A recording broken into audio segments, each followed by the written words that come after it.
एकपटकको कुरा हो। सानो तर बुद्धिमानी मुसा मिमी काम खोज्दै कोरिया पुगेकी थिए। ऊ मेहनती र इमान्दार थिए। उसले सानो काम पाई र बचत गर्न थाली। एक दिन ऊ सोलको पार्कमा बसिरहेकी थिए। उसको झोलामा उसले महिनौको बचत गरेको पैसा थियो। त्यही बेला एउटा चतुर स्याल त्यहाँ आयो। स्याल धेरै मिठो बोली बोल्थ्यो। उसले भन्यो, ओहो, तिमी त कति राम्री र बुद्धिमानी देखिन्छौ। यदि मलाई तिम्रो पैसा दिइयो भने म 1 हप्तामै दोब्बर बनाइदिन्छु। मिमी अलि सोचमा परिन्। स्यालको बोली मिठो थियो तर आँखामा लोभ देखिन्थ्यो। त्यो बेला मिमीलाई आफ्नी आमाले भनेको कुरा सम्झियो। मिठो बोली सुनेर निर्णय नगर्नु।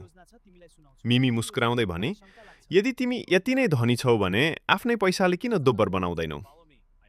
स्याल अकमक्क पर्यो।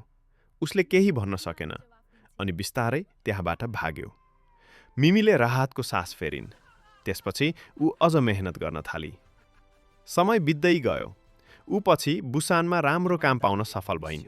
उसले आफ्नो इमान्दारी र मेहनतले नै सफलता पायो। शिक्षा: मिठो बोलीमा विश्वास गरेर लोभ नगर्नु। मेहनत र बुद्धि नै साँचो धन हो। कोरिया सपना हो, तर त्यो सपना सफल बनाउन ज्ञान, अनुशासन र धैर्यता चाहिन्छ। यदि तपाईलाई यस्तो वास्तविक जानकारी मन पर्यो भने लाइक, शेयर र सब्स्क्राइब गर्नुहोस्। अर्को भिडियोमा फेरि भेटौँला। धन्यवाद।